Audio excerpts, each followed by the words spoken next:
Ayan, we have call this, anong tawag nito guys? Medyo na 5 na ang atong beef loaf. So, yummy pa rin to guys. Oh. Kahit ganito lang to. Yummy pa rin. Yummy. Love it.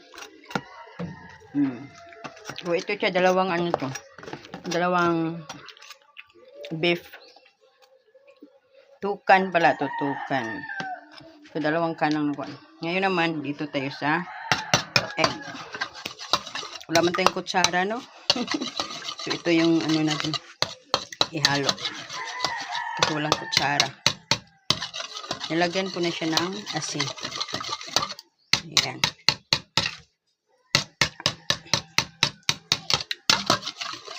Tapos may bulad pa tayo. So, diba? Sarap. Sarap kung maraming. Tapos, ilunod natin siya dito, no? Ayan. So, diba? Ang sarap. Pasensya na kayo sa kaha. Yan talaga yung kulay ng kaha namin. Hindi nakabili ng bago. Yan ang kulay ng kaha. Busy ang may-ari dito. Hindi nakabili ng bago. So, yan lang ang kaha nato. So, bibili tayo. Sabihan natin yung may-ari na need na siyang bumili ng kaha. Yung sister kong may-ari pala. May-ari ng bahay. Wala po ako sa bahay ko, guys. Nandun yung bahay ko sa itaas. Bahay namin ng father. So, ito, sa sister ko to dito.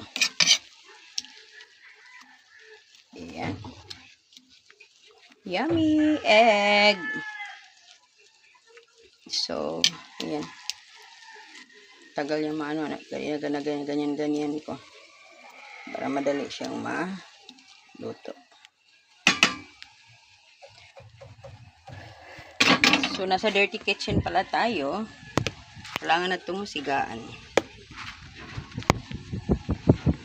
Pagpaya natin siya. Ayan. Ang gamit natin dito, plastic. Minsan plastic yung inano ko, gaya nito. Gaganon ko lang. Ayan. Para madali siya. May gas stove naman kami, pero mas gusto ko ito. Mas gusto ko ito yung gagamitin ko. Yung gas stove pang, ano lang yun siya, pang init. Kaya. Okay. Ito day. Okay.